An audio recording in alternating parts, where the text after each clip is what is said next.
नमस्कार दोस्तों, मैं Rakesh Sharma, media incharge bar council of Delhi, आपसे रूबरू करा रहा हूं चुनावी समर में जो कॉन्टेस्टेंट्स अपना उतरे हैं और जिन्होंने अलग अलग पोस्ट पर अपना नॉमिनेशन फाइल किया है। कड़कड़डूमा कोर्ट में मैं बैठा हूं और यहां सेक्रेटरी की पोस्ट पर, ऑनरी सेक्रेटरी की पोस्ट पर केवल और केवल एक लेडी ने किया है, जो सीट रिजर्व नहीं है।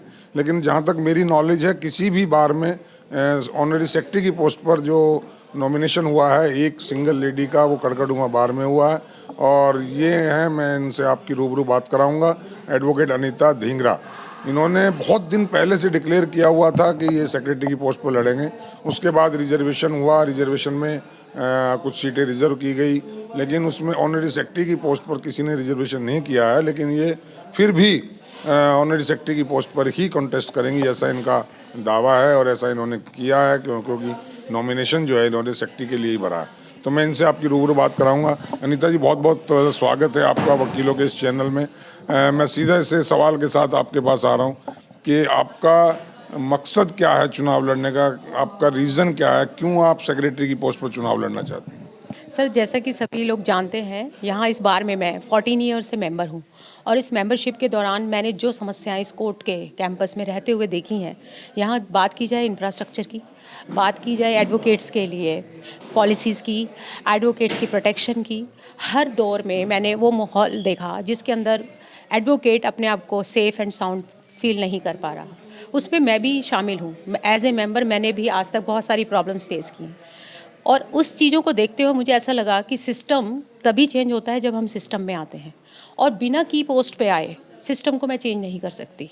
अदर पोस्ट पे आने से वो सब चीज़ें जो मैं चाहती हूँ, जो चेंजेस आएँ, वो नहीं हो पाएंगे। इसीलिए मैंने ये अपना डिसीजन लिया कि मैं एज ए सेक्रेटरी अगर यहाँ वर्क करती हूँ तो एडमिनिस्ट्रेटिव वर्क जो है प्रॉपरली मैं उस चीज़ को हैंडल कर पाऊँगी।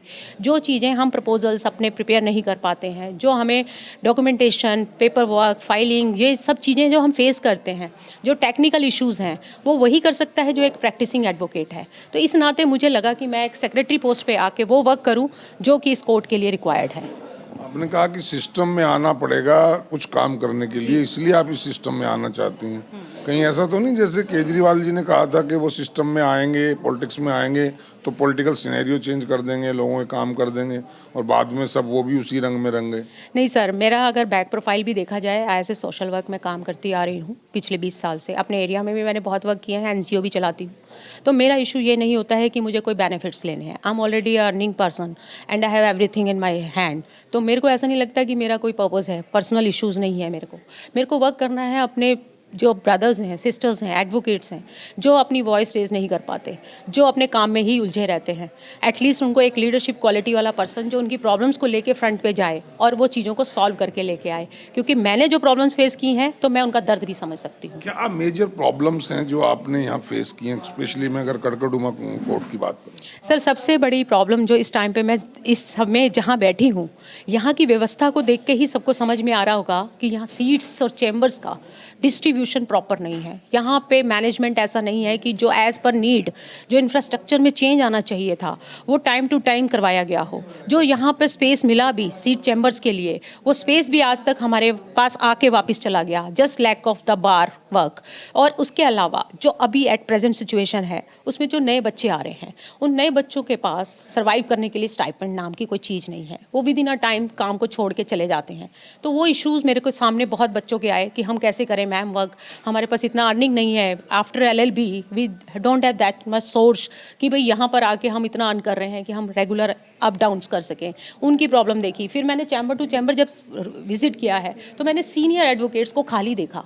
वो खाली चैम्बर्स में बैठ के एक टाइम किल कर रहे हैं कि because they don't have work, और उस मोमेंट पे they have to survive for their own purpose. क्या विजन है आपका, क्या ब्लूप्रिंट है कि उनके लिए आप वर्क प्रोवाइड करेंगे? सर, इसके अंदर वर्क जो इस टाइम पे सबसे ज़्यादा मेजर है, जो मिसलेनियस वर्क था, जो हमारे जो छोटे छोटे वर्क्स थे, वो सारे वर्क्स ख़त्म हो गए। मिसलेनियस में मैं अगर बात करूं कि जो एक स्पेशली जो वर्क मिलता था जो न्यू कमर्स को, कोर्ट में, वो एप्लीकेशन छोटे छोटे लगा के एक रिलीफ के लिए 500,000 रुपये मंथली कमा लेते थे, डेली बेसिस पे आ जाता था उनका। वो वर्क बिल्कुल ख़त्म हो चुका है। जैसे सुपरदारी का काम था या कोर्ट में जैसे छोटी छोटी अपीयरेंसेस हैं, वो मिसलेनियस एप्लीकेशन का वर्क वो बिल्कुल कहीं नहीं है। आप 2 बजे के बाद कोर्ट का सराउंडिंग देखेंगे, कोर्ट खाली दिखती है, तो ऐसा लगता है काम कहाँ चला गया। उसके अंदर देख रहे हैं कि सारा वर्क डीएलएसए में शिफ्ट हो रहा है। तो लोग जो प्राइवेट प्रैक्टिस में है उनके पास वर्क नहीं है, लिमिटेड लोग हैं डीएलएसए में, दे आर रनिंग, बट बाकी लोग जो मैक्सिमम रेशो है प्राइवेट प्रैक्टिस में, उन लोगों के पास काम नहीं है। लेकिन वो कहाँ डीएलएस से से तो बंद नहीं कर पाएंगे बंद नहीं कर सकते, लेकिन लिमिटेशन उसके अंदर स्ट्रांग होनी चाहिए, क्योंकि उसके अंदर इनकम जो शेड्यूल देखा जाता है वो बहुत easily they can create affidavit easily जाके कोई भी पर्सन एक एफिडेविट क्रिएट करता है लेस इनकम का, and they just get the benefit of A DLSA.